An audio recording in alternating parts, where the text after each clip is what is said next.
A lot of buzz in that room. It's a hot ticket in there this morning. We're going to take you there live in just a few minutes. In the meantime, as we've been talking about, Hillary Clinton may have escaped charges in the FBI investigation, but the fallout could linger into November.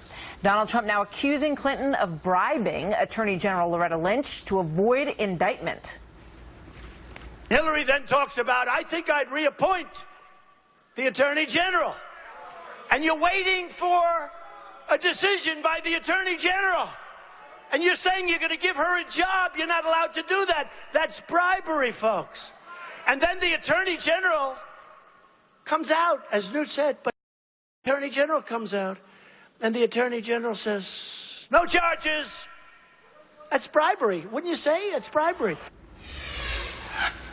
He was fired up last night, to be sure, in Cincinnati, and the crowd was loving every minute of it. Doug Schoen joins us now, former advisor to President Bill Clinton and a Fox News contributor. Matt Schlapp is former White House political director under President George W. Bush and chairman of the American Conservative Union. Welcome to both of you. Good to be here. Matt, is he too far out on a limb on that? Look, I don't know what word is the right word to describe this. I just think it smells. And I think there's some kind of corrupt bargain here.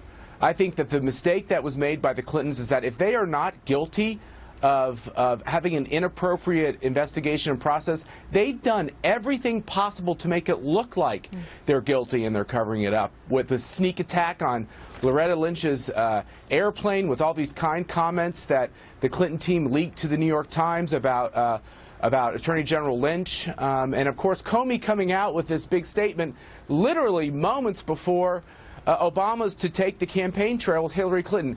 It looks terrible, and it underscores Hillary Clinton's biggest problem, which is the American people have questions about her character, her trustworthiness, and the fact is she has lied about both Benghazi and this email scandal from the very beginning, and not just to the American people, under oath to Congress. Yeah, I mean, Doug, that's going to be the line, no doubt, from the Trump campaign. They're going to say, look, she got off the hook.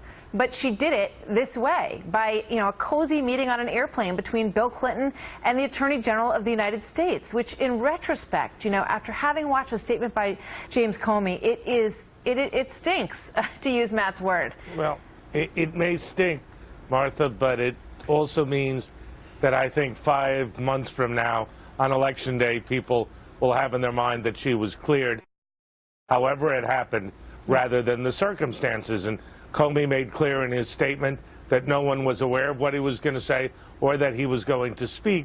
So I don't really think there was any causal link between the 30-minute visit. You don't think that President Obama and Hillary Clinton knew when they got on that plane, Doug, that this was over? Well, I think they got on the plane after the announcement, so I'm sure they did.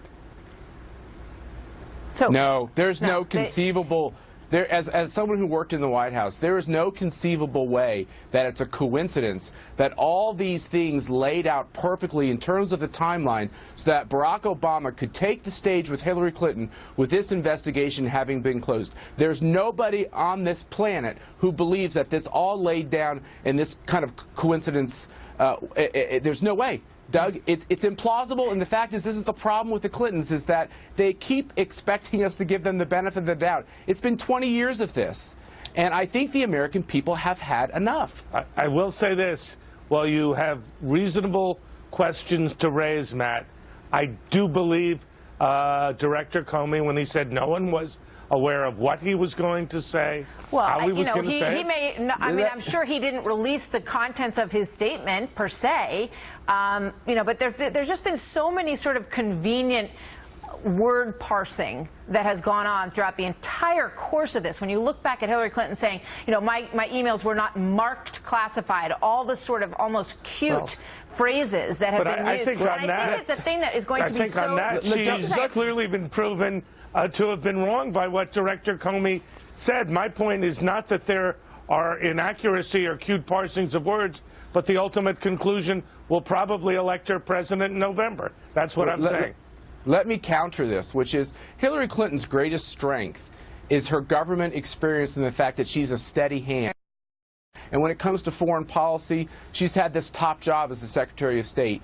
The problem with this most recent Clinton scandal is it destroys all of that argument, and it destroys that credibility. Because as our Secretary of State, she lied to Congress, and she set up a server system for her emails that allowed our enemies, it allowed China, it allowed Russia, it allowed our other hostile enemies across this globe to read her email, but yet Congress and the American voter has not been able to read all those emails. And you know what? I think if there is a lingering political effect, Doug, it's that. Yes, I think you're absolutely right that people who are Hillary Clinton supporters will say, well, you know, they cleared her. Enough. End of story. But people who are on the fence in this election, and it's a difficult one to be on the fence in, I grant you, but they are going to, this line that everything is different when it comes to them, that you or I or anybody else. In fact, James Comey basically said that at the end of his statement the other day. He said, this is not to say that in other cases these same pieces of evidence wouldn't prosecute somebody. This division of the Clintons from everyone else, I think, perhaps lingers. No? Well, it may well, but she has one great asset, which is the perception in the American electorate that Donald Trump is even more disliked than she is. We have two candidates who are disliked. She's 5 or 6 points ahead, and I don't think that's going to change, notwithstanding the aspects of this that both of you correctly cite do not appear done according to the best practices. Doug, you're the pollster, and I know that you know your business well. And a strategist, and you're for winning presidential election. Yes, sir. And you're a smart guy, and I respect you. I respect you greatly, but thank you. Hillary Clinton's negatives are based on 20 years of an experience with the American voter that includes scandal after scandal after scandal, and it includes this scandal. And the basis of this whole scandal was her desire to deceptively have privacy and retain ownership over emails she does not have the right to retain.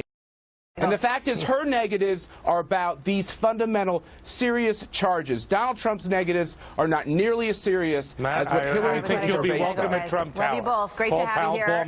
And we'll see you later. Bye.